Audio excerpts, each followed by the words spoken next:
খড়দার দিকে নজর রাখা যাক। খড়দায় গোষ্ঠী কোন্দলে মারপিট, কাউন্সিলরের সঙ্গে দল করতে রাজি না হয়ে মার, দলীয় কর্মীকে বাঁশ বন্দুকের বাট দিয়ে মার, রাস্তায় ফেলে মারধরের পর শূন্যে গুলি। আশঙ্কাজনক অবস্থায় হাসপাতালে ভর্তি আক্রান্ত।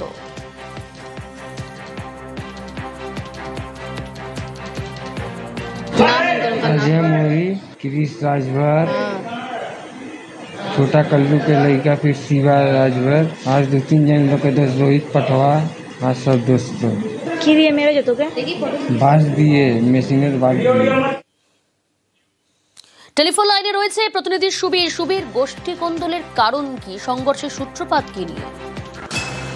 দেখো, এই যে খড়দহ অর্থাৎ উত্তর 24 পরগনার খড়দায় এই যে রোহিত রাম নামের তৃণমূল কর্মী, সেই তৃণমূল কর্মীকে দীর্ঘদিন ধরে 22 নম্বর ওয়ার্ডের তৃণমূল কংগ্রেস কাউন্সিলর যিনি রয়েছেন বিকাশ সিং, সে কিন্তু তাকে তার সঙ্গে দল করার জন্য কিন্তু বিভিন্ন সময় বিভিন্ন রকম চাপ দিচ্ছিলেন এবং তার সঙ্গে যে দল করবেন না তাতে কিন্তু কোনোভাবে রাজি ছিলেন না এই রোহিত রাম নামের তৃণমূল কর্মী। এবং সেই জায়গা থেকে কিন্তু সে যখন বাড়ি থেকে বেরায় রাত্রিবেলা, তখন কিন্তু এই যে বিকাশ সিং এর ঘনিষ্ঠ অজয় মরিয়া এবং তার দলবল এর উপরে কিন্তু হামলা চালায় এবং তাদের রাস্তায় ফেলে বাস দিয়ে বন্দুকের বাট দিয়ে যেমন মারধর করা হয়, পাশাপাশি সেখান থেকে পালানোর সময় শূন্যে গুলি চালানো হয়, এমনটা কিন্তু অভিযোগ। এবং এই নিয়ে যথেষ্ট আতঙ্কে রয়েছে এই রোহিত রাম তৃণমূল কর্মীর পরিবার এবং রোহিত রামের মা সরাসরি অভিযোগ করেছে কাউন্সিলর বিকাশ সিং এর দিকে, কারণ বিকাশ সিং এর ঘনিষ্ঠ অজয় মরিয়া এবং তার দলবলই কিন্তু এইভাবে তার ছেলেকে মারধর করেছে এবং এমনই মারধর করেছে যে সে ইতিমধ্যেই সাগর দত্ত হাসপাতালে চিকিৎসাধীন রয়েছে। এবং এই ঘটনায় অভিযোগ দায়ের করা হয়েছে খড়দহ থানায় এবং খড়দহ থানায় অভিযোগ দায়ের করার পরেই খড়দহ থানায় পুলিশ গোপন অভিযান চালায় এবং গোপন অভিযান চালিয়ে টিটাগড় অঞ্চল থেকে অভিযুক্ত অজয় মরিয়া সহ মোট 3 জনকে কিন্তু গ্রেপ্তার করেছে। আজ তাদের বারাকপুর আদালতে পাঠানো হবে। বেশ। विकास सिंह के लड़का आया है, वो बोला है कि विकास सिंह के थी में टीम में चलो, वो बोला नहीं हम नहीं जाएंगे। तब उसको 4 मिलकर भी बात से मारा है भी और गोली भी चलाया है, पूरा बदन चूर दिया है दम। घर के पास नहीं हुआ, नारकुल बगान में हुआ है। अजय और 4-5 जन थे, विकास के इशारा से उसको मारा है। वो बोला हम नहीं जाएंगे इसीलिए उसको मारा है। विकास कॉन्सिडर है यहाँ टीएमसी করে। আক্রান্তের অভিযোগ খারিজ কাউন্সিলরের, বদনাম করার ছকে মিথ্যা অভিযোগ বলেই পাল্টা দাবি। তো খরচার ছেলে, ওর ওয়ার্ড হচ্ছে 15 ওয়ার্ড, 15 ওয়ার্ডের কাউন্সিলর বা এমএলএ বা যারাই আছে দায়িত্বে, তার থেকে আপনার আগে জেনে নিন যে তৃণমূল কর্মী কি আছে কিনা। আমাদের দলের বদনাম করে তো লাভ নেই। মা যদি বলে যে আমার ছেলে তৃণমূল কর্মী, তো তৃণমূল কর্মী হয়ে গেল। আমাদের দলের লোক বলবে না যে তৃণমূল কর্মী আছে না বিজেপি কর্মী আছে না সিপিএম না পাবলিক আছে, এটা আমার দলের লোক বলবে। মার দল অভিযোগ নিয়ে আমি কিছু বলবো না। আসছি পরের খবরে। জলপাইগুড়ি এবং উত্তর দিনাজপুরে 2 গ্রামে পথশ্রী প্রকল্পে তৈরি হচ্ছে 2টি রাস্তা। বানারহাটের চা বাগান এলাকায় প্রায় 4.5 কিলোমিটার রাস্তার কাজ শুরু। গোয়ালপুকুরের গ্রামে বুধবার রাস্তার কাজের শিলান্যাস হয়।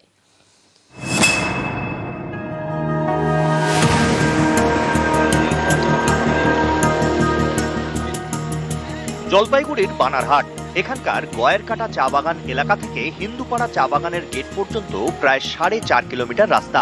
অভিযোগ এই রাস্তাটি দীর্ঘদিন ধরে বেহাল। এই রাস্তাটাই এবার পাকা করা হবে। পথশ্রী প্রকল্পে বরাদ্দ প্রায় 2.16 লক্ষ টাকা। চা বাগান এলাকার বাসিন্দাদের দাবি, গ্রামে এই প্রথম পাকা রাস্তা তৈরি হতে চলেছে। বুধবার রাস্তার কাজ শুরু হয়ে গিয়েছে। कीचड़ होता है, कीचड़ का से बहुत दिक्कत होता है आने जाने में। क्या पहली बार बन रहा है ये पिच का रोड? हाँ ये पहली बार है, फर्स्ट टाइम। हाँ बहुत खुश है, थैंक यू, दिल से धन्यवाद इतना सोचने के लिए। पानी जमता था, अभी बहुत सुविधा होगा। अस्पताल में जाने के लिए, अस्पताल जाने के लिए बहुत असुविधा होता था, अभी सबको सुविधा होगा। हम लोग ममता दीदी को बहुत बहुत दिल से धन्यवाद देते हैं और बहुत खुश भी हैं। এটা হচ্ছে পথশ্রীর থেকে মাননীয় মুখ্যমন্ত্রী এটা উদ্বোধন করেছেন। এইসব রাস্তাগুলো আমাদের সাকুয়াঝোড়া অঞ্চল যেটা, সেখানে WBSRD এর 4খানা রাস্তা এবং 5খানা কালভার্ট স্যাংশন হয়েছে এবং জেলা পরিষদের থেকেও 2টো পথশ্রী এবং একটি ড্রেন স্যাংশন হয়েছে। মানুষের চাহিদাকে পূরণ করবার জন্য যেটা মাটিতে নেমে উনি যেভাবে দেখেন সেইভাবে নির্দেশ দিয়েছেন।